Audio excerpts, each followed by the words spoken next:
In our poster, we have summarized the best rules for information design and dashboarding, and in this video I now like to talk about the use of correct scaling.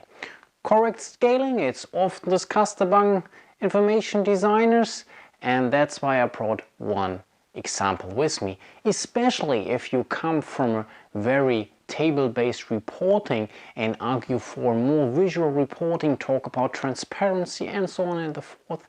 It is very valuable to be aware of a visual comparability of values. So here we have those four diagrams, and the KPI we represent here is the rate of return. So 4 rate of returns, so these are comparable among each other. So the visual comparability is of high value.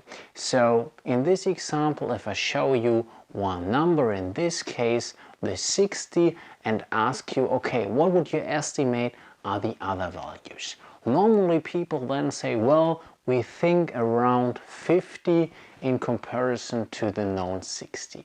Well, this is what the visual impression creates to us. But if I really label it correctly, we see that it's totally true. There is an incorrect scaling in here.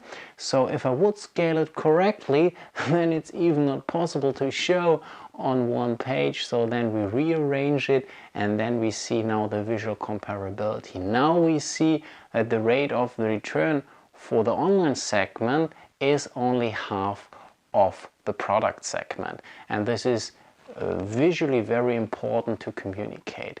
And if I then rearrange it on the page so that all have the same space available, then it is defined in a proper way.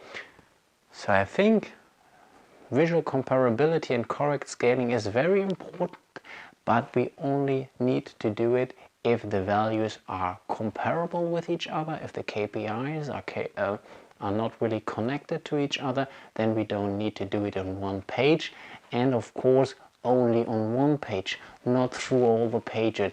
There's really no added value for that.